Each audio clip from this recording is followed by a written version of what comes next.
Hello दोस्तों, स्वागत है आप सबका एक बार फिर से चैनल में। दोस्तों, इस वीडियो में मिट्टी एंड सॉइल के टॉपिक को हम कवर करने वाले हैं, जो कि आपके घटना चक्र पूर्वावलोकन सीरीज का ये जो जियोग्राफी सब्जेक्ट है उसका अगला वीडियो होने वाला है इस चीज़ का। बाकी आप इसकी पिछली वीडियो भी देखनी है तो आप इसी चैनल पर जाएंगे तो आपको प्लेलिस्ट मिल जाएगी, आप वहाँ से पुरानी वीडियो को भी देख सकते हैं जो पिछले टॉपिक यहाँ से हुए हैं। ठीक है, तो यहाँ पर देखिए हम मिट्टियों के टॉपिक को कवर करने वाले हैं। पहला देखिए इस पर हम काली मिट्टी देखेंगे, ठीक है, जिसे हम ब्लैक सॉइल भी कहते हैं, इसे हम रेगुर मिट्टी भी कहते हैं। ये चीज़ आपको ध्यान देना है।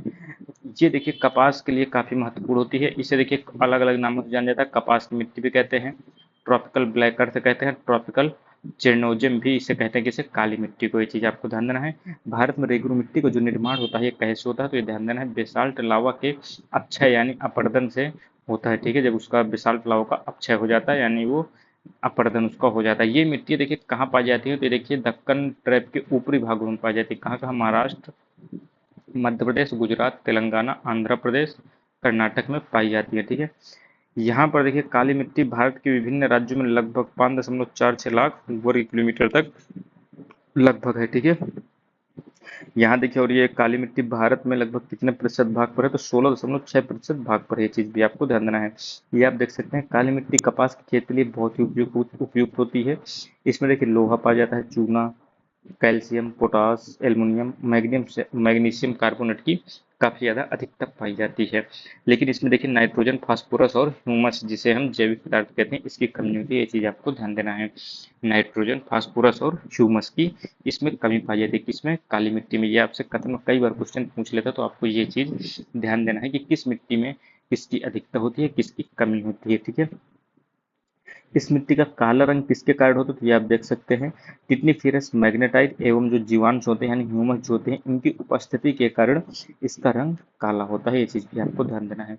ये आप देख सकते हैं काली मिट्टी का क्षेत्र आपका देखिए गुजरात का क्षेत्र हो गया। यहाँ पर देखिए मध्य प्रदेश भी आपका आ जाता है, महाराष्ट्र, आंध्र में भी थोड़ा बहुत पाया जाता है। ये आप देख सकते हैं तेलंगाना तरफ भी, ठीक, कर्नाटक में भी ये पाई जाती है। ठीक, अब देखिए बात करते हैं। देखिए काली मिट्टी में जो है, ये इंपॉर्टेंट है पॉइंट आपके लिए, काली मिट्टी में देखिए जल धारण क्षमता यानी जल को ग्रहण करने की क्षमता जो है अपने अंदर काफी ज्यादा होती है। यह भीगने पर ठोस और चिपचिपी हो जाती है तथा सूखने पर आकुंचित एवं दरार युक्त हो जाती है, दरारें उसमें दिखने लगती हैं। इसलिए इसे देखिए स्वतः जुताई वाली मिट्टी भी कहा जाता है, क्योंकि जब दरारें पड़ जाती है तो वही जुताई की तो जरूरत है। जैसे पानी हो तो पानी उसके नीचे तक चला जाए, तो यही इसीलिए इसे स्वतः जुताई वाली मिट्टी भी कहा जाता है। इस मिट्टी का देखिए गहरा रंग जो है गहरा काला से हल्का काला और चेस्टनट की तरह होता है। क्रेप्स के अनुसार रेगुर एक परिपक्व मृदा है जिसके निर्माण में विशिष्ट उच्चावच और जलवायु की मुख्य भूमिका है। अब देखिए प्रश्नों की बात कर लेते हैं। ये देखिए इंपॉर्टेंट पॉइंट्स आपके होगा जो काली मिट्टी से बनते हैं। अब देखिए प्रश्न को उसमें देखते हैं, भारत की निम्न मिट्टियों में से कौन सी विशाल लाव के अपक्षय से बनती है, तो ये देखिए आपकी रेगुर मिट्टी या आपकी काली मिट्टी इसे कहते हैं, यही है। ठीक है, ये मिट्टी आपके महाराष्ट्र, मध्य प्रदेश, गुजरात, आंध्र प्रदेश, तेलंगाना और कर्नाटक के भागों में पाई जाती है। भारत की देखिए काली कपास मृदा की रचना निम्नलिखित में से किसकी अक्षय से होती है, तो ये चीज आपको ध्यान देना है, ज्वालामुखी चट्टान, ठीक है, उनके अक्षय से होती है। ये चीज आपको ध्यान देना है। रेगुर किसका नाम है, तो ये काली मिट्टी का नाम है। ठीक, इसे हम चेरनोजियम भी कहते हैं, कपासी मिट्टी भी कहते हैं। ये चीज आपको ध्यान देना है। रेगुर मिट्टी सबसे ज्यादा कहाँ है, तो देखिए रेगुर मिट्टी सबसे ज्यादा आपकी महाराष्ट्र में, ये आपको ध्यान देना है, इंपॉर्टेंट है। काली कपास मृदा निम्नलिखित में से किस नाम से जानी जाती है, तो ये रेगुर मिट्टी नाम से भी जानी जाती है। ये चीज आपको ध्यान देना है। दक्षिणी ट्रैप की रेगड़ मिट्टियां काली होती हैं, तो दक्षिण ट्रैप की रेगड़ मिट्टियां जो है काली होती हैं, क्या ये बात सही है? इनमें ह्यूमस प्रचुर मात्रा में पाया जाता है। देखिए ह्यूमस जो है प्रचुर मात्रा में नहीं पाया जाता, ये चीज तो आपको पता ही होगी, मैंने थ्योरी में बताया, तो ऑप्शन नंबर सी आपका सही हो जाएगा। देख सकते हैं ये तो सही, लेकिन आपका आर गलत है। ठीक है, यहाँ पर देख सकते इसे रेगड़ मिट्टी भी कहते हैं, ये चीज भी आपको ध्यान देना है। इसके शब्द से ये नहीं सोचना है कि और कोई मिट्टी है। रेगड़ या रेगुर या कपासी मृदा या चेरनोजम, ये सब इसी के नाम है। ठीक, इस पे आप देख सकते हैं लोहा, चूना, कैल्शियम, पोटास, एल्युमिनियम एवं मैग्नीशियम कार्बोनेट की अधिकता पाई जाती है और नाइट्रोजन, फास्फोरस और ह्यूमस की कमी पाई जाती है। ठीक है, भारत में निम्नलिखित नदियों में से कपास की खेती के लिए कौन सी महत्वपूर्ण है, तो ये आपकी रेगुर मिट्टी है। काली मिट्टी कपास की खेती के लिए उपयुक्त है, बिल्कुल सही बात। इसमें जैव तत्व प्रचुर मात्रा में होता है, ये बात गलत है। जैव तत्व इसमें नहीं पाया जाता है, कम पाया जाता है, तो ऑप्शन नंबर सी आपका सही हो जाएगा। ठीक, काली मिट्टी कपास की कृषि के लिए उपयुक्त है, बिल्कुल सही बात है। इसमें नाइट्रोजन तथा जैव पदार्थ प्रचुर मात्रा पाए जाते हैं, बिल्कुल गलत बात है। तो इस पे भी देखिए आपका सी हो जाएगा। ये देख सकते हैं आपके कितने क्वेश्चन इससे बनते हैं, और आपके यूपी में काफी अच्छे खासे क्वेश्चन आपके बन जाते हैं मिट्टी से, ठीक है। दो तो क्वेश्चन आपके बन ही जाते हैं। देश की निम्नलिखित मिट्टी में से किसे स्वतः कृषि मिट्टी कहा जाता है? तो ये आपकी कपास की काली मिट्टी है, ये चीज आपको ध्यान देना है। कौन सी मिट्टी कपास की खेती के लिए उपयुक्त है? तो ये काली मृदा। लावा मिट्टियां पाई जाती है, तो लावा मिट्टियां कहाँ पाई जाती है? तो ये आपको ध्यान देना है, मालवा के पठार में पाई जाती है, ठीक है। पश्चिमी भारत की देखिए काली मिट्टी का निर्माण लावा से हुआ है, इसलिए इसे लावा मिट्टी भी कहते हैं। मालवा का पठार इसे दक्कन ट्रैप की काली मिट्टी क्षेत्र के अंतर्गत आता है, ये चीज आपको ध्यान देना है। मालवा पठार की प्रमुख मिट्टी कौन सी है? तो ये आपकी है काली मिट्टी है। इस मृदा को सिंचाई की कम आवश्यकता होती है, क्योंकि वह नमी रोक कर रखती है। कौन सी है? तो ये काली मिट्टी है। आपको जैसे कि बताया था कि जब इसमें मतलब वर्षा होती है तो चिपचिपी हो जाती है, और जब ये सूख जाती है तो इस पर दरारें पड़ जाती हैं। ये काली मृदा की विशेषता है, ये चीज आपको ध्यान देना है। और इसमें तीव्र जल धारण क्षमता भी पाई जाती है। झारखंड में काली मिट्टी कहाँ पाई जाती है? तो ये आपको ध्यान देना है, राजमहल पहाड़ी पर। राजमहल पहाड़ी कहाँ है? तो झारखंड में, ये चीज आपको ध्यान देना है।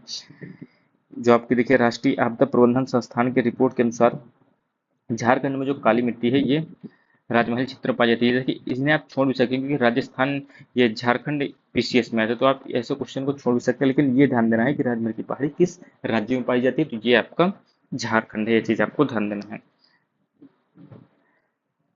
निम्नलिखित कथनों में से कौन सा सही नहीं है? काली मिट्टी को स्थानीय भाषा में रेगुर, बिल्कुल सही बात है। क्रेब्स के अनुसार रेगुर मिट्टी अनिवार्य रूप से एक परिपक्व मिट्टी होती है, बिल्कुल सही बात है। काली मिट्टी में आर्द्रता नमी धारण करने की उच्च क्षमता होती है, बिल्कुल सही है। काली मिट्टी हिमालय क्षेत्र में, बिल्कुल गलत हो, तो आपका ऑप्शन नंबर डी ही सही हो जाएगा। हिमालय क्षेत्र में नहीं पाई जाती, बल्कि दक्कन क्षेत्र के आसपास पाई जाती है, ठीक है।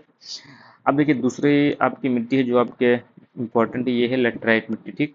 अब लेटराइट मिट्टी को हम देख लेते हैं आपके लिए क्या इसमें महत्वपूर्ण नोट्स यानी आपके थ्योरी पोर्शन इसमें जो आपको ध्यान देना है। तो देखिए लेटराइट मिट्टी मिट्टी का अध्ययन 1807 में किया गया था, ये चीज आपको ध्यान नहीं रखना, बुकानन द्वारा किया गया था, कोई जरूरी नहीं है। देखिए लेटराइट जो है लेटर शब्द से बना है, जिसका अर्थ क्या है? ईंट, ठीक है। भीगने पर ये मिट्टी मक्खन की भांति मुलायम और परंतु सूखने पर काफी कड़ी और ढेलेदार हो जाती है, ये चीज आपको ध्यान देना है। अगर ये भीगी होती है तो काफी ज्यादा मुलायम होती है, यानी इन्हें किसी भी आकार में ढाला जा सकता है, ये चीज आपको ध्यान देना। और अगर ये सूख जाती है तो बहुत ही टाइट और ढेलेदार बन जाती हैं। ये देखिए मानसून सदृश मौसमी वाली उष्णकटिबंधीय जलवायु की विशिष्ट मिट्टी है, ये चीज आपको ध्यान देना है। उष्णकटिबंधीय भारी वर्षा के कारण होने वाली तीव्र विक्षालन या निक्षालन क्रिया के परिणाम स्वरूप ही आपकी लेटराइट मिट्टी का निर्माण होता है। अब देखिए लेटराइट मिट्टी आप देख सकते हैं पूरे भारत में काफी कम मात्रा में पाई जाती है, थोड़ा सा यहाँ पाई जाती है गारो खासी जयंतिया पहाड़ियों के आसपास, ठीक है। और आप देख सकते हैं इधर का क्षेत्र है पश्चिम बंगाल उड़ीसा के आसपास, और यहाँ पर आप थोड़ा बहुत देख सकते हैं, ये आप देख सकते हैं। लेटराइट मिट्टी मिट्टी जो है आर्द्र प्रदेशों की अपक्षालित मिट्टी है, जिसकी उर्वरता कम होती है, यानी इस पे ध्यान देना है, उर्वरता जो है कम होती है, ठीक है। इस पे देखिए अधिकता किस चीज की होती है? देखिए लौह ऑक्साइड और आपके एल्युमिनियम ऑक्साइड की प्रचुरता होती है, लेकिन नाइट्रोजन फास्फोरस पोटास चूना और कार्बनिक तत्वों की इसमें कमी होती है, ये चीज आपको ध्यान देना है। इस पे देखिए लौह ऑक्साइड और आपके एल्युमिनियम ऑक्साइड की अधिकता होती है, इसी कारण से ये सूखने पर टाइट हो जाती है। और इस पे कमी है नाइट्रोजन फास्फोरस पोटास चूना और कार्बन तत्वों की कमी पाई जाती है। ये कहाँ पाई जाती है? तो ये आप देख सकते हैं केरल पूर्वी तमिलनाडु के छोटे से भाग में पाई जाती है, और उड़ीसा में भी थोड़ी बहुत पाई जाती है, छोटा नागपुर पठार, और पूर्वोत्तर में आपके मेघालय के उत्तरी भाग में पश्चिम घाट के पर्वतीय क्षेत्रों में पाई जाती है, ठीक है। तो देख सकते हैं लगभग 1.80 लाख वर्ग किलोमीटर मात्र क्षेत्र में पाई जाती है। इसका सर्वाधिक विस्तार कहाँ है? तो केरल राज्य में है, मालाबार तटीय प्रदेश के में, ठीक है। और इसके बाद महाराष्ट्र में, पहले केरल में फिर आपके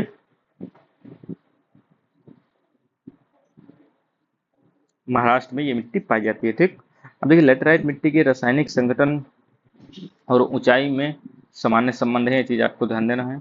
इन मिट्टियों के निचले भागों की अपेक्षा ऊपरी भागों की मिट्टियां अधिक अम्लीय होती हैं। अब देखिए लेटराइट मिट्टी के बारे में हम देख लेते हैं कौन सा कथन सही है। कहा गया क्वेश्चन सब आ गया आपके लिए। ये साधारणतः लाल रंग की होती है, क्या है बात सही? बिल्कुल सही बात है, लेटराइट मिट्टी है। नाइट्रोजन और पोटास से समृद्ध होती है, बिल्कुल गलत, दो गलत हो जाएगा। तो दो देखिए यहाँ गलत, दो यहाँ गलत, दो यहाँ गलत, ऑप्शन नंबर सी आपका सही होगा। देखिए आईएएस में बहुत सारे क्वेश्चन आप देखेंगे, अगर एक ऑप्शन को आपने एलिमिनेट कर दिया तो आपके तुरंत आंसर आता है, तो ये चीज ये एलिमिनेशन मेथड आपको आनी चाहिए। जैसे तो दो आपने पढ़ा, आपको 3 और 4 पढ़ने की जरूरत नहीं, तो जिसमें उन्हें आप काट दीजिए तो ऑप्शन नंबर सी आपका सही हो जाएगा। उनका देखिए राजस्थान और उत्तर प्रदेश में अच्छा विकास हुआ है, तो ये भी बात सही है। इन मिट्टियों में, ये आपकी गलत है, ठीक है। यहाँ पर कौन सा कथन सही पूछा गया है, तो ये आपको गलत है, क्योंकि उत्तर प्रदेश और राजस्थान में पाई ही नहीं जाती। इन मिट्टियों में टैपियोका और काजू की अच्छी उपज होती है, ये चीज़ सही है। तो एक और चार आपका यहाँ पर सही हो जाता है, ठीक है। यहाँ पर आप देख सकते हैं कम उर्वरता वाली मिट्टी होती है, किंतु उर्वरक यानी खाद वगैरह का उपयोग करके इसमें देखिए कपास, चावल, रागी, गन्ना, दाल, चाय, कहवा, टैपियोक और काजू जैसी आदि की कृषि की जाती है। कौन सा कथन है जो भारत की लैटेराइट मिट्टी के संबंध में सही है, यहाँ पर पूछा गया है। लैटेराइट मृदा उच्च ताप और भारी वर्षा वाले क्षेत्रों में विकसित होती है, क्या ये बात सही है? तो बिल्कुल सही है। लैटेराइट मृदा जो ह्यूमस समृद्ध होती है वो पश्चिम बंगाल, असम और उड़ीसा में पाई जाती है, बिल्कुल गलत बात है। तो ऑप्शन नंबर ए बस इसमें सही हो जाएगा। ठीक है, ये आप देख सकते हैं इसमें ह्यूमस की कमी होती है, ये चीज आपको ध्यान देना है। और ये केरल, पूर्वी तमिलनाडु, उड़ीसा, मेघालय, छोटा नागपुर पठार आदि क्षेत्रों में पाई जाती है, ये चीज भी आपको ध्यान देना है। अब देखिए निम्नलिखित कथनों में से लैटेराइट मिट्टी के संबंध में कौन सा कथन सही है? यह मिट्टी उच्च तापमान और भारी वर्षा वाले क्षेत्रों में विकसित होती है, बिल्कुल सही बात है। इस मिट्टी में लौह ऑक्साइड और एल्युमिनियम की कमी पाई जाती है, बिल्कुल गलत बात है। इसमें अधिकता पाई जाती है, तो ऑप्शन नंबर सी यहाँ पर सही हो जाएगा। पश्चिम बंगाल की तुलना में आंध्र प्रदेश के शुद्ध रोपित क्षेत्र की उसके कुल क्षेत्रफल का प्रतिशतता कम है।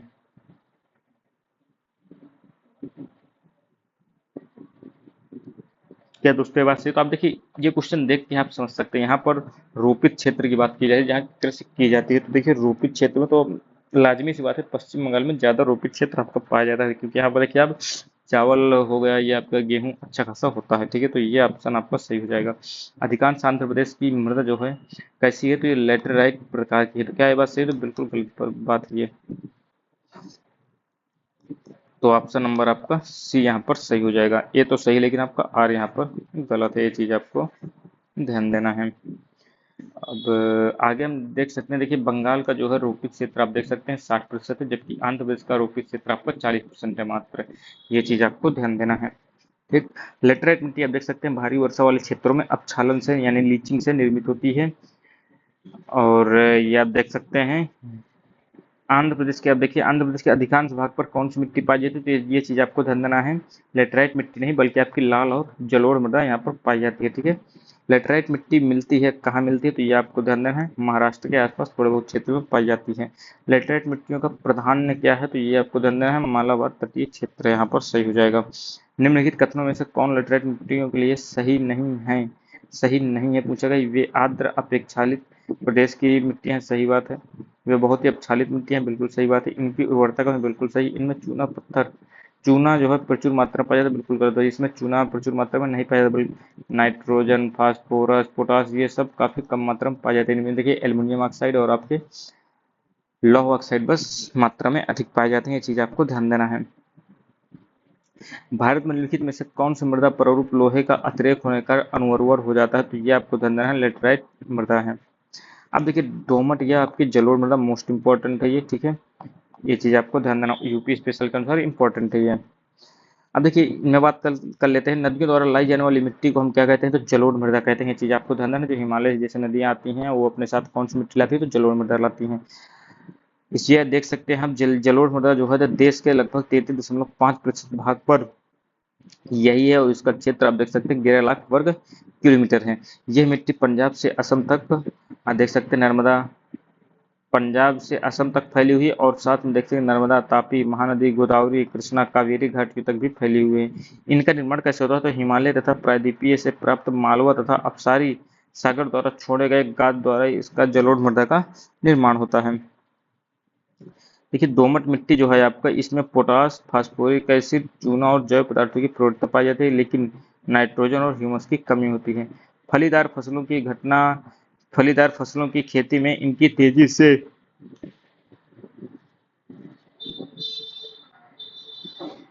नाइट्रोजन का स्थिरीकरण संभव, ये चीज आपको ध्यान देना है। जैसे कि आपका मटर वगैरह होता है ना, फलीदार फसलें जो होती हैं इनसे नाइट्रोजन का स्थिरीकरण होता है, ये चीज आपको ध्यान देना है। ये मिट्टियां देखिए सिंचाई हेतु सर्वोपयुक्त होती हैं, जिनकी मदद से आप देखिए चावल, गेहूं, गन्ना, जूट, कपास, मक्का, तिलहन, फल साग सब्जी की खेती की जाती है। दोमट मिट्टी में देखिए बालू की मात्रा 40% होती है, क्ले की मात्रा 18% और सिल्ट की मात्रा 42% होती है। ठीक है, ये चीज आपको ध्यान देना है। इसमें देखिए रवे जो है भारी मात्रा में और बड़े पाए जाते हैं। इसमें देखिए जल धारण क्षमता जो है सबसे कम होती है, ये चीज भी आपको ध्यान देना है। ये आप देख सकते हैं भारत में जलोढ़ मृदा का क्षेत्र, ये देखिए आपका पंजाब के एरिया भी ले लीजिए, यूपी, उत्तराखंड, इधर आप देखिए सिक्किम में तो नहीं पाया जाता, बिहार हो गया, इधर आपका असम का क्षेत्र भी, अरुणाचल प्रदेश का क्षेत्र भी, इधर आप देखेंगे पश्चिम बंगाल का क्षेत्र ले लिया जाता, उड़ीसा हो गया, उड़ीसा हो गया, इसके बाद आप देखेंगे उड़ीसा, पश्चिम बंगाल तो हो ही गया, इसके अलावा थोड़ा बहुत छत्तीसगढ़ में पाई जाती है। इसके अलावा केरल में आप देखेंगे, तमिलनाडु में थोड़ा बहुत क्षेत्र में पाई जाती है, कर्नाटक के क्षेत्र में पाई जाती है, और आप इधर देखेंगे गुजरात के क्षेत्र में भी, राजस्थान के क्षेत्र में भी और मध्य प्रदेश के क्षेत्र में भी आपकी ये पाई जाती है। ये चीज़ आपको ध्यान देना है।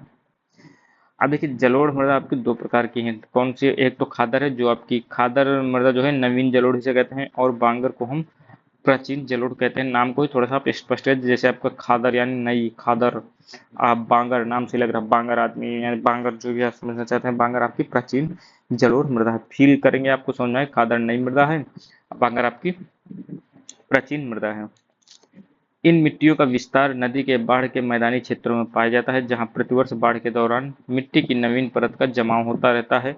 इस मिट्टी की जो है देखिए जल धारण क्षमता अधिक होती है, यह मिट्टी सदैव उर्वर बनी रहती है। ये चीज आपको ध्यान रखना। जो नवीन जलोढ़ मृदा या आपकी जो खादर मृदा है, इसमें देखिए जल क्षमता अधिक होती है, जल को ग्रहण करने की क्षमता, और ये मिट्टी उर्वर बनी रहती है, यानी फर्टिलाइज रहती है।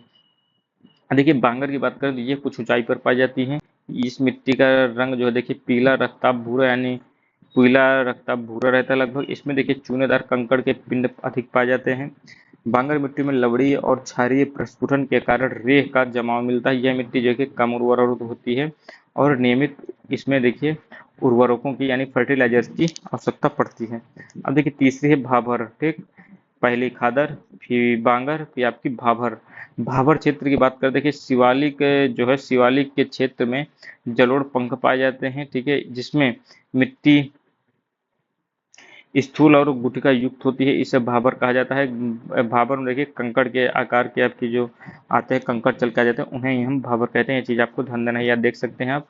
दक्षिण दलदली और गाढ़ी मिट्टी वाले क्षेत्र को तराई क्षेत्र भी कहा जाता है। यह यहाँ की मिट्टी में नाइट्रोजन और जैविक पदार्थों की प्रचुरता, किसमें? भाबर में नाइट्रोजन और जैविक पदार्थों की प्रचुरता और फास्फेट की कमी पाई जाती है। यहाँ के ऊंचाई भागों में प्राप्त प्राचीन जलोढ़ मृदा को हम राढ़ के नाम से जानते हैं। चीज आपको ध्यान देना है। ठीक, अब देखिए प्रश्नकोश की हम देख लेते हैं बात। यहाँ पर प्रश्नों की बात कर लेते हैं, तो एक सेकंड यहाँ पर हम देख लेते हैं। तो देखिए पहला क्वेश्चन क्या है आपका, जलोढ़ मिट्टी के संदर्भ में नीचे दिए गए चार कथन हैं, इनमें से बताना है सही कथन को आपको बताना है कौन सा है। देखिए पहला है आपका यह है कि मिट्टी भारत के कुल भूभाग के लगभग 14% भाग पर है। बिल्कुल आपका क्या है, सही है कि नहीं है? तो देखिए ये आपको ध्यान देना है, भारत के लगभग 33.5 भाग पर है, तो आपका ये चीज आपका गलत हो जाएगा। ठीक, अगला क्वेश्चन क्या है, इस मिट्टी में फास्फोरिक एसिड भरपूर मात्रा में पाया जाता है, तो क्या ये बात सही है? तो ये आपका यहाँ पर ये चीज आपकी सही है। यह मिट्टी जो है देखिए तीसरा क्या है, यह मिट्टी रेह, थूर, चोपन जैसे नामों से भी जानी जाती है। क्या ये बात सही? बिल्कुल गलत बात है ये। यह मिट्टी उपजाऊ नहीं होती, ये भी बात आपकी गलत। उपजाऊ कम होती है, लेकिन आपके इस पे भी कई वैरायटियां हैं जलोढ़ मिट्टी में। जो नई जलोढ़ मिट्टी होती है वो ज्यादा उर्वर होती है, और जो पुरानी होती है वो कम उर्वर होती है। तो आपका ऑप्शन नंबर बी इसमें सही हो जाएगा। ठीक, ये आप देख सकते हैं जलोढ़ मृदा में, जलोढ़ मृदा में देखिए पोटास, फास्फोरिक एसिड, चूना और जैव पदार्थों की प्रचुरता पाई जाती है, परंतु इनमें देखिए आपके नाइट्रोजन और ह्यूमस की कमी होती है। चीज आपको ध्यान देना है। ठीक है, एक सेकंड। ये आप देख सकते हैं भारत के लगभग 33.5% भूभाग पर पाई जाती है और सर्वाधिक उपजाऊ भी है। अम्लीय मिट्टी के स्थान पर अम्लीय मिट्टी को स्थानीय रूप से रेह, थूर, चौपन, ऊसर, कल्लर जैसे नामों से जाना जाता है। अम्लीय मिट्टी को, न कि जलोढ़ मिट्टी की। चीज आपको ध्यान, ये हम अम्लीय मिट्टी को कहते हैं। भारत में सबसे अधिक उपजाऊ कौन सी है मृदा, तो आपकी जलोढ़ मृदा है, ये चीज आपको ध्यान देना है। इस पे देखिए नाइट्रोजन की मात्रा कम होती है। जलोढ़ मृदा मूलतः हिमालय के निक्षेपों से बनती है। कौन सी मिट्टी नदियों से निर्मित है, तो ये आपको ध्यान देना है, जलोढ़ मिट्टी है, ठीक है। ये आप देख सकते हैं प्रतिवर्ष आप बाढ़ के दौरान जो भी मिट्टी की नवीन भारत में नवीन जो है मिट्टी का निर्माण होता रहता है, मिट्टी जो आती है नदियों के साथ।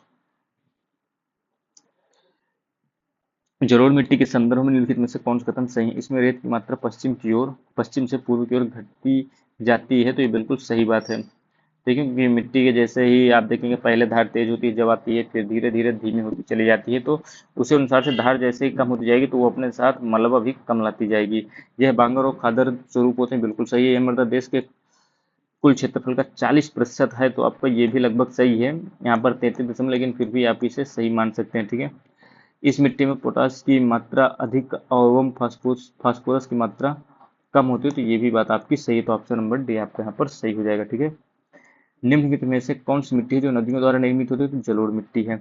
भारत में सबसे बड़ा मिट्टी का वर्ग कौन सा है, तो ये आपको ध्यान देना है, कौन सी है? तो कछारी मिट्टी है, ये चीज भी आपको ध्यान देना है, ठीक। कछारी मिट्टी को हम क्या कहते हैं, जलोढ़ मिट्टी भी कहते हैं, ये चीज आपको ध्यान देना है। यहाँ पर आपको कंफ्यूजन हो सकता है कि कछारी मिट्टी क्या है, तो ये आपकी जलोढ़ मृदा ही है। ये बहुत ही महत्वपूर्ण होती है, लगभग आप देख सकते हैं देश के 33.5% भाग में लगभग पाई जाती है और 11 लाख वर्ग किलोमीटर क्षेत्र में। निम्नलिखित में से मिट्टी का कौन सा वर्ग है जो भारत में सर्वाधिक क्षेत्र में फैला हुआ है, तो जलोढ़ मृदा है। गंगा के मैदान की पुरानी कछारी मिट्टी क्या कहलाती है, तो पुरानी कछारी मिट्टी क्या कहलाती है, तो बांगर कहलाती है। नई आपकी न्यू ये खादर कहलाती है, ये चीज आपको ध्यान देना है। अब भाबर क्या है, तो भाबर में देखिए आपके कंकड़ होते हैं बड़े बड़े, ये चीज आपको ध्यान देना है। निम्नलिखित में से किस प्रकार की मृदा की जल धारण क्षमता सबसे कम होती है, ये चीज आपको ध्यान देना, बलुई दोमट, ठीक है। दोमट बलुई मिट्टी जो होती है इसकी जल धारण क्षमता सबसे कम होती है क्योंकि इसमें रवे भारी मात्रा में और बड़े पाए जाते हैं। दुमटी या लोम मिट्टी में मिट्टी का कौन सा कण कहलाता है, ये तो आपको सभी प्रकार के कण कहलाते हैं। दोमट मिट्टी में बालू की मात्रा 40%, मृतिका यानी क्ले की मात्रा 18% और पान सुकड़ की यानी सिल्ट की मात्रा 42% लगभग पाई जाती है, ये चीज आपको ध्यान देना है। अब देखिए आपका अगला जो यहाँ पर टॉपिक है विविध मिसलेनियस है, मिट्टी से संबंधित है। मुख्य मुख्य मिट्टी हमने देख ली, जलोढ़ मिट्टी देख ली, लेटराइट मिट्टी देख ली, काली मृदा देख ली, ठीक है। अब हम मिट्टी विविध के बारे में देख लेते हैं, कुछ जो इंपॉर्टेंट इसमें भी कुछ मिट्टी आएंगी। ये आप देख सकते हैं लाल मिट्टियां आपकी इंपॉर्टेंट है। भारत के कुल भूभाग का कितना है, 8.7 लाख वर्ग किलोमीटर है और ये 26.8% क्षेत्र पर है। यानी आप देखेंगे जलोढ़ मृदा के बाद आपकी लाल मृदा ही है जो काफी ज्यादा क्षेत्र में पाई जाती है। लाल मिट्टी का निर्माण कैसे होता है, तो जलवायविक परिवर्तन के परिणाम स्वरूप क्रिस्टलीय आग्नेय एवं कायांतरित सेलों के विघटन एवं वियोजन से इसका निर्माण होता है। इसमें देखिए आप देख सकते हैं काली आपकी लाल मिट्टी जो है इसमें देखिए सिलिका और आयरन की अधिकता पाई जाती है, किसमें, लाल मिट्टी में। इस मिट्टी का लाल रंग किसके कारण से होता है, तो फेरिक ऑक्साइड की उपस्थिति के कारण होता है, लेकिन जल में मिलाने पर यह पीली दिखाई देने लगती है, ठीक है। ये चीज भी आपको ध्यान देना है। लाल मिट्टी में देखिए आपकी चूना, फास्फोरस, नाइट्रोजन और ह्यूमस की कमी होती है और इसका विस्तार पश्चिमी तमिलनाडु, कर्नाटक, दक्षिण महाराष्ट्र, छत्तीसगढ़, तेलंगाना, उड़ीसा, छोटा नागपुर क्षेत्र में पाई जाती है। ये चीज आप देख सकते हैं। ये देखिए भारत की प्रमुख मिट्टियों की बात कर लेते हैं। देखिए ये पर्वतीय क्षेत्र, हिमालय वाला क्षेत्र, यहाँ पर आपकी पर्वतीय मिट्टी पाई जाती है, ये भी आपका वही क्षेत्र आ जाता है, ठीक है। इसके बाद देखेंगे जलोढ़ मिट्टी का क्षेत्र आपका ये है, जलोढ़ मिट्टी है, मैदानी क्षेत्र में आपकी जलोढ़ मिट्टियाँ पाई जाती हैं, ये देख सकते हैं आप। इसके बाद देखिए लाल मिट्टी की बात कर लेते हैं, तो लाल मिट्टी आपकी कहाँ पाई जाती है, ये आप देखिए ये आपका पश्चिम बंगाल, छत्तीसगढ़, झारखंड का एरिया है, बिहार का भी थोड़ा बहुत एरिया है जहाँ पर आपकी ये पाई जाती है। इसके अलावा देखेंगे आप ये आंध्र तेलंगाना का क्षेत्र भी और यहाँ पर भी आपके केरल, तमिलनाडु, कर्नाटक के आसपास भी आपकी पाई जाती है। देखिए काली मिट्टी की बात करें, देखिए काली मिट्टी आपकी ये यहाँ पाई जाती है, इस क्षेत्र में दक्कन के पठार के आसपास पाई जाती है काली मिट्टी। लेटराइट मिट्टी अब देखिए ये यहाँ पर लेटराइट मिट्टी है, यहाँ पर थोड़ा बहुत और यहाँ पर थोड़ा बहुत पाई जाती है। अब बलुई मिट्टी की बात कर लें, देखिए बलुई मिट्टी आपकी यहाँ पर मिलती है थार रेगिस्तान के आसपास, ये चीज भी आपको ध्यान देना है। देखिए पर्वतीय मिट्टियां जो हैं हिमालय क्षेत्र की घाटियों की ढालों पर 2700 से 3000 मीटर की ऊंचाई के भागों में पाई जाती हैं। ये मिट्टियां देखिए छिछली और अपरिपक्व होती हैं, यानी परिपक्व नहीं होती हैं। इस पर देखिए कार्बन नाइट्रोजन अनुपात जो है काफी अधिक होता है। ये मिट्टियां हल्की अम्लीय भी होती हैं, ये चीज आपको ध्यान देना है। ये लाल मिट्टी की बात हो रही है।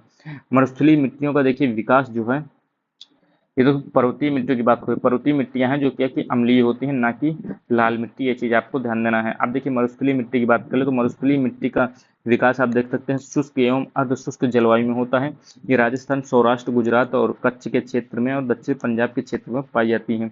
यह मिट्टी रेत और बजरी से युक्त होती है, जिसमें जैव पदार्थ नाइट्रोजन की कमी पाई जाती है। दलहनी फसलें वायुमंडलीय नाइट्रोजन स्थिरीकरण के द्वारा मृदा को नाइट्रोजन से भरपूर करने में मदद करती है। ये चीज आपको ध्यान देना है। नाइट्रोजन का स्थिरीकरण करने वाले प्रमुख फसलें कौन से हैं? देखिए अल्फाल्फा, ड्राई बीन्स, गार्बेंजो बीन्स, मटर, सोयाबीन और उड़द है। ये चीज आपको ध्यान देना है, ठीक है, इंपॉर्टेंट है ये। अब देखिए प्रश्न कोश की बात कर लेते हैं। तो देखिए जलोढ़ मृदा आपके कहाँ पाई जाती है, ये चीज आपको ध्यान देना है।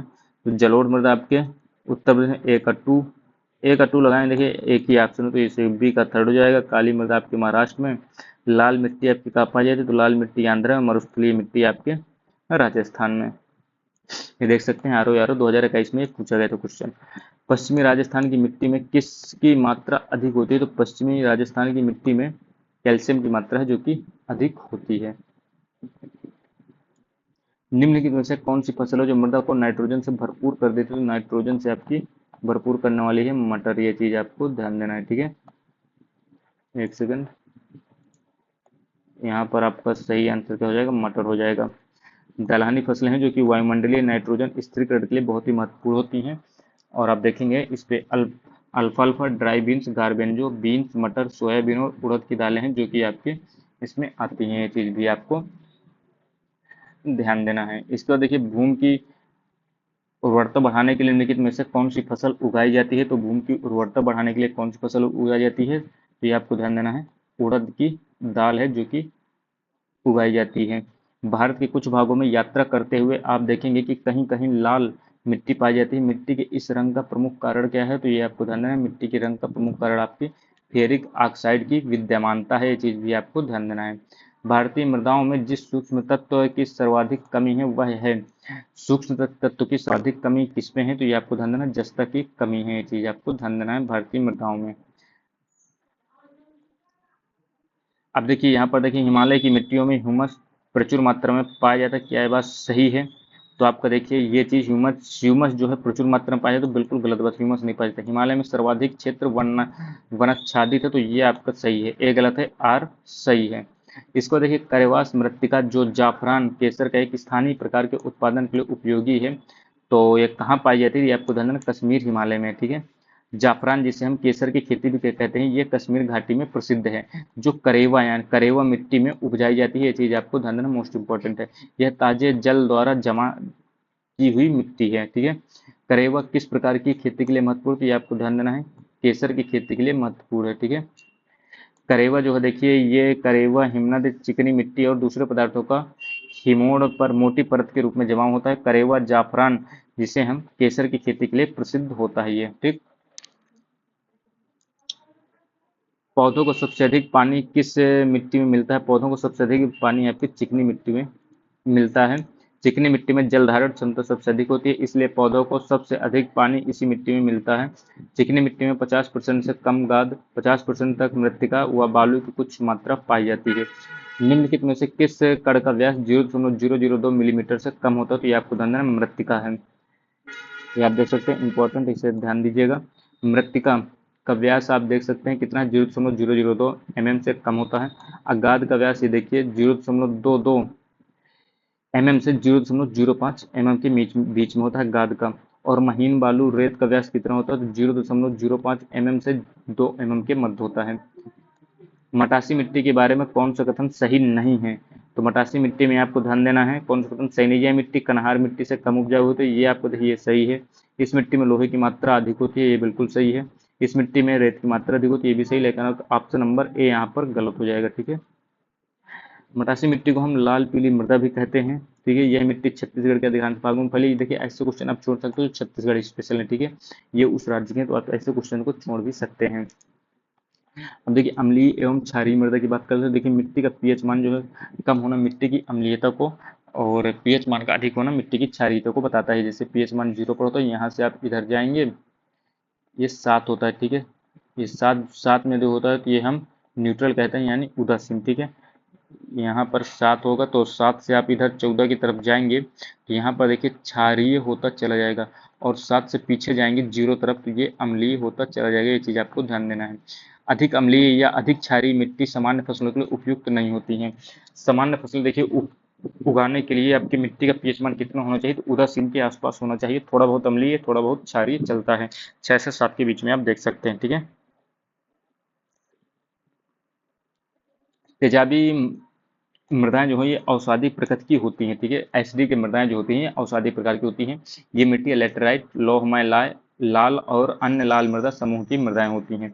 इनका विकास भू आकृति, अम्लीय मूल सामग्री और नमी युक्त जलवायु के प्रभाव से होता है। ताप एवं नमी युक्त जलवायु जो है और अत्यधिक वर्षा की स्थिति में मृदाओं की मूल सामग्री में तीव्र अपक्षय होता है। ठीक है। और जो क्षार होते हैं इनमें देखिए लीचिंग काफी ज्यादा बढ़ जाती है। उच्च तापमान पर भारी वर्षा, अत्यधिक लीचिंग से अम्लीय मृदाओं का निर्माण होता है। एसिडिक मिट्टी को देखिए कृषि योग्य बनाने के लिए उसमें देखिए चूना मिलाया जाता है। अगर एसिडिक है, अम्लीय मिट्टी है, तो उसे कृषि योग्य बनाने के लिए उसमें लाइम मिलाया जाता है, यानी चूना। ठीक। भारत में क्षारीय मृदा देखिए कैसी होती है, तो शुष्क एवं अर्धशुष्क भागों एवं दलदली क्षेत्रों में पाई जाती है। इस मिट्टी की उत्पत्ति शुष्क एवं अर्धशुष्क भागों में होती है। चीज आपको ध्यान देना है। मिट्टी की क्षारीयता को देखिए बदलने के लिए और उस पर खारेपन को हटाने के लिए जिप्सम यानी कैल्शियम सल्फेट का प्रयोग किया जाता है। ये चीज़ आपको ध्यान देना। और साथ ही चूने के लीचिंग के लिए कम से कम 1 फीट जल की भी आवश्यकता होती है। मिट्टी में देखिए जब सोडियम और मैग्नीशियम की अधिकता होती है तो लवणीय मृदा का निर्माण होता है। भारत में सर्वाधिक लवणीय मृदा आपकी कहाँ है, तो ये आपकी गुजरात में है। चीज़ आपको ध्यान देना है। लवणीय प्रभावी मृदा को हम लवणीय, क्षारीय एवं तटीय लवणीय में विभाजित करते हैं। भारत में देखिए सर्वाधिक क्षारीय मृदा क्षेत्र कहाँ है, तो उत्तर प्रदेश में है। जबकि सर्वाधिक लवणीय मृदा कहाँ है, तो ये आपके गुजरात में। देखिए क्षारीय मृदा आपकी उत्तर प्रदेश में पाई जाती है, लवणीय मृदा आपकी कहाँ पाई जाती है, तो गुजरात में पाई जाती है। ठीक है। ये चीज आपको ध्यान देना है। मृदा का लवणीय भवन यानी सैलाइन बिल्डिंग मृदा को एकत्रित संचित जल के वाष्पीकृत होने के पीछे छूटे नमक और खनिजों से उत्पन्न होता है। सैलाइन बिल्डिंग होने के कारण मृदा जो है अपारगम्य बन जाती है। ये चीज आपको ध्यान देना। देखिए प्रश्नों की बात कर लेते हैं। कौन सा कथन है जो ऊसर मिट्टी के संदर्भ में सही है, एक पूछा गया। तो चूने का प्रयोग कर इसे सुधारा जा सकता है। इस मिट्टी का पीएच मान 7 से अधिक होता है। इस मिट्टी में धान की खेती की फसल उगाई जा सकती है। तो इसमें कौन सा कथन सही है, तो एक का आप देखेंगे ऑप्शन नंबर बी यहाँ पर सही हो गया। तो बी ऑप्शन क्या है, 2 और 3 तो सही है, 2 और 3, लेकिन आपका एक यहाँ पर गलत है। ये चीज आपको ध्यान देना है। ऊसर मिट्टी का पीएच मान देखिए 7 से अधिक होता है, और इस मिट्टी में देखिए आपके जीवांश यानी आपकी ह्यूमस, नाइट्रोजन और जिंक की भारी कमी होती है। चीज आपको ध्यान देना है। इसके उपचार के लिए पायराइट, जिप्सम और ढैंचा की हरी खाद का उपयोग किया जाता है। ये चीज भी आपको ध्यान देना है। सामान्य फसल उगाने के लिए उर्वर भूमि की पीएच मान कितना होना चाहिए, तो 6 से 7 के आसपास होना चाहिए। ये चीज आपको ध्यान देना है। तेजाबी मिट्टी को कृषि योग्य बनाने के लिए निम्नलिखित में से किसका उपयोग किया जाता है, तो तेजाबी मिट्टी को हम लाइम मिलाते हैं, उसमें थी चूना। मिट्टी में खारापन और क्षारीयता की समस्या का समाधान क्या है, तो ये देखिए खेतों में जिप्सम का प्रयोग यानी जिप्सम का प्रयोग किया जाता है। ये चीज आपको ध्यान देना, कैल्शियम सल्फेट। किसका उपयोग मिट्टी की लवणता और क्षारीयता की समस्या का दीर्घकालीन हल है, तो ये क्या है, जिप्सम है। ये चीज आपको ध्यान देना है।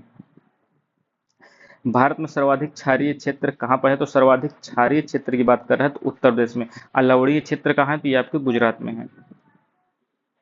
भारत में लवणीय मृदा का सर्वाधिक क्षेत्रफल कहाँ है, तो लवणीय मृदा का यदि ये आपको गुजरात में है। चीज आपको ध्यान देना है। लवण प्रभावित मृदाओं का सर्वाधिक क्षेत्र फल वाला राज्य कौन सा है, तो लवण प्रभावित आपका गुजरात है। मृदा का लवणी भवन मृदा में एकत्रित सिंचित जल के वाष्पीकृत होने से पीछे छूटे हुए नमक और खनिजों से उत्पन्न होता है। सिंचित भूमि का लवणी भवन पर लवणी भवन का क्या प्रभाव पड़ता है, तो ये आपको ध्यान देना है। यह कुछ मृदाओं को अपारगम बना देता है। ये चीज आपको ध्यान देना है।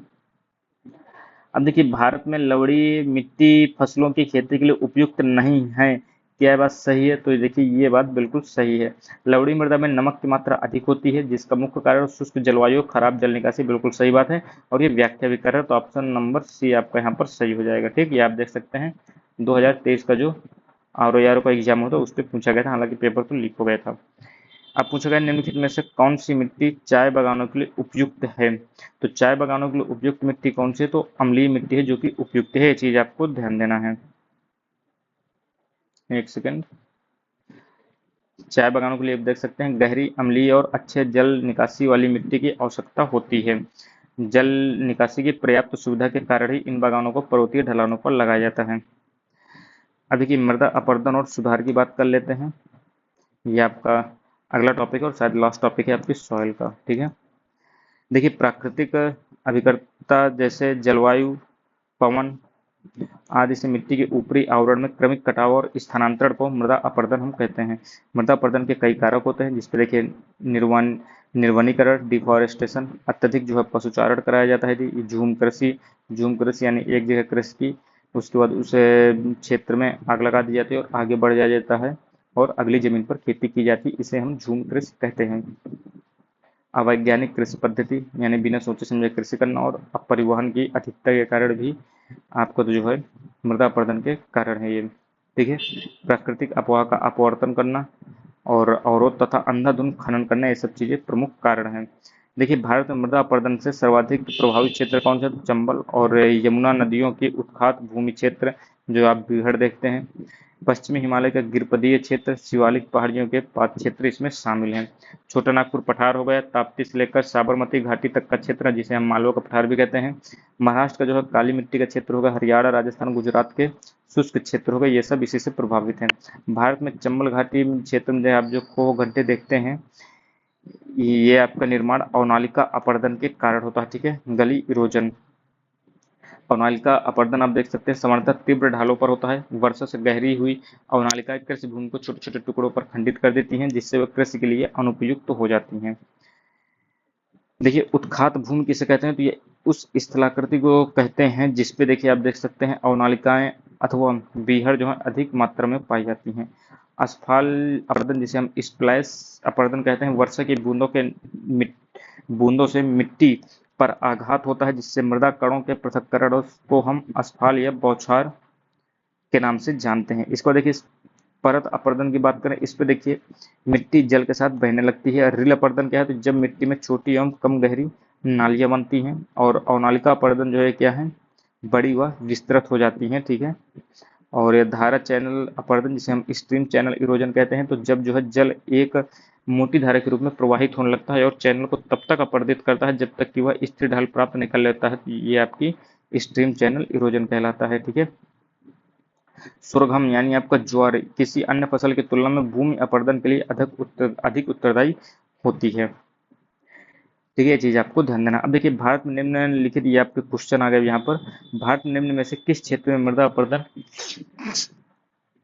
की सर्वोच्च समस्या है? तो सर्वाधिक समस्या आपके कहा है? तो शिवालिक की पहाड़ियों के पाद क्षेत्र है, वहां पर काफी ज्यादा समस्या है। और चंबल यमुना का क्षेत्र हो गया, पश्चिम हिमालय गिरपदीय क्षेत्र जिसे हम शिवालिक पहाड़ियां कहते हैं, छोटा नागपुर का पठार हो गया, ताप्ती और साबरमती घाटी का क्षेत्र हो गया, मालवा पठार जिसे हम कहते हैं, महाराष्ट्र का काली मिट्टी वाला क्षेत्र हो गया, और हरियाणा, राजस्थान और गुजरात के शुष्क क्षेत्र इसी में शामिल है। भारत में कौन सा क्षेत्र जो है मृदा अपरदन इरोजन से अत्यधिक प्रभावित है? तो ये आपका क्या है? चंबल घाटी जो सर्वाधिक प्रभावित है। मध्य प्रदेश के निम्नलिखित में से किस जिले में मृदा अपरदन मिट्टी का कटाव की समस्या है? तो ये चीज आपको ध्यान देना, मुरैना क्षेत्र है। ठीक है, चंबल घाटी के खड्डों के निर्माण का कारण आपका क्या है? तो ये आपको ध्यान देना है, अवनालिका अपरदन है, जिसे हम गली इरोजन कहते हैं। देखिए मृदा अपरदन क्रियाओं के सही क्रम को आपको यहाँ पर पहचानना है। ठीक है, नुकसान का बढ़ता हुआ क्रम आपको बताना है। तो यहाँ पे देखिए सबसे पहले बौछारी क्षरण होता है, फिर परत क्षरण होता है, फिर नलिका क्षरण, फिर अवनालिका क्षरण, ये आपको सीरीज याद रखना है। ठीक है, बढ़ते क्रम यानी नुकसान को बढ़ते क्रम में गड्ढे बढ़ते जाते हैं, तो ये बौछारी क्षरण सबसे पहले होता है, उसका परत क्षरण होता है, फिर नलिका क्षरण होता है, फिर अवनालिका क्षरण होता है। ठीक है, ये चीज आपको ध्यान देना है। ये आप देख सकते हैं स्प्लैश इरोजन में क्या होता है? तो वर्षा की बूंदों के मिट्टी पर आघात से मृदा कण जो है पृथक हो जाते हैं। परत में क्या होता है? जब मिट्टी जो है जल के साथ बहने लगती है, परत की परत जाने लगती है। इसके बाद रील में क्या होता है? छोटी और कम गहरी नालियां बनती है। इसके बाद वही नालियां जो और लंबी हो जाती हैं। और स्ट्रीम चैनल में क्या हो जाता है? जब तक धारा मोटी धारा बहने लगती है उसी क्षेत्र से और स्थिर ढाल प्राप्त नहीं कर लेती, तब तक उसे हम स्ट्रीम चैनल इरोजन कहते हैं। ठीक है, निम्नलिखित प्रकार के क्षरण पर विचार करें और इस प्रकार के क्षरण के कारण खेत की मिट्टी से नुकसान के बढ़ते क्रम में आपको बताना है इसमें कौन सा होगा। पहला देखिए क्षरण हो जाएगा, ये आपको हो जाएगा, ये देखिए तो ऑप्शन नंबर सेकंड आपका ये है, तो ऑप्शन नंबर सी इस पे सही हो जाएगा। ठीक है, दूसरे नंबर पे ये आ जाएगा, और तीसरे नंबर पर ये आएगा, और चौथे नंबर पर ये आ जाएगा ओनाली का। ठीक, कृषि भूमि में किसके पौधे उगाने से भूमि का अपरदन अधिक तीव्रता से होता है? तो ये आपको ध्यान देना, सरगोम। ठीक है, जिसे हम ज्वार कहते हैं, ये किसी अन्य फसल की तुलना में भूमि अपरदन सर्वाधिक करता है। ठीक है, और क्लोवर जो है देखिए सबसे कम भूमि अपरदन करता है, इस पे आपको ध्यान देना है। कौन सा तरीका है जो कि मिट्टी की उर्वरता को प्राप्त करने के लिए नहीं है? तो ये आपको ध्यान देना, बीज संशोधन है। ठीक है, ये मिट्टी की उर्वरता प्राप्त करने का नहीं है। बाकी फसल चक्र, मिश्रित खेती, बहुफसल खेती ये उर्वरता प्राप्त करने के लिए है। फसल चक्र आवश्यक है, फसल चक्र आवश्यक क्यों है? कि मृदा की उर्वरा शक्ति को बनाए रखने के लिए। ठीक है, ये चीज आपको ध्यान देना है। मृदा संरक्षण के संदर्भ में निम्नलिखित प्रचलित पद्धतियों का विचार करना है। फसलों का हेरफेर, बालू की बाढ़, वेदिका निर्माण, टेरेसिंग या वायु रोध। इसमें कहा गया है भारत में मृदा संरक्षण के लिए कौन सी विधियां उपयुक्त समझी जाती हैं? तो ऑप्शन नंबर सी है 1, 3, 4, पहला सही है, तीसरा और चौथा सही है, दूसरा आपका गलत है। बालू की बाढ़ नहीं होगा यहाँ पर। भारत देखिए मृदा अपक्षय समस्या निम्नलिखित में से किससे संबंधित है? तो ये आपको ध्यान देना है, मृदा अपक्षय समस्या किससे संबंधित? वनोन्मूलन से संबंधित। तो केवल दो यहाँ पर सही हो जाएगा, बाकी वेदिका कृषि और उष्णकटिबंधीय जलवायु इसका जो है संबंधित नहीं है इनसे। मृदा अपरदन रोका जा सकता है, कैसे रोका जा सकता है? तो वन रोपण करके रोका जा सकता है। ठीक है, मृदा क्षरण को रोका जा सकता है, तो कैसे रोका जा सकता है? तो वन रोपण करके। निम्नलिखित पद्धतियों में से कौन सी कृषि में जल संरक्षण में सहायता करती है? कौन सी कृषि में जल संरक्षण में सहायता कर सकती है? तो भूमि की कम या शून्य जुताई। तो क्या ये बात सही है? सही बात है, सही बताना है। खेत में सिंचाई के पूर्व जिप्सम का प्रयोग, ये भी सही है। फसल अवशेष को खेत में ही रहने देना, ये भी बात सही है। तो ऑप्शन नंबर डी सही हो जाएगा। 1, 2, 3 तीनों सही है आपके। अब देखिए प्राकृतिक वनस्पति वाला टॉपिक जो है इसे हम अगली वीडियो में कवर करेंगे। ठीक है, यहाँ से आपका सॉइल से संबंधित इंपॉर्टेंट टॉपिक कवर हो गया। इससे बार आपके क्वेश्चन जाने वाले नहीं है। बाकी यदि आपको कोई भी कंफ्यूजन हो तो आप कमेंट बॉक्स में बता सकते हैं। तब तक के लिए दोस्तों धन्यवाद, जय हिंद।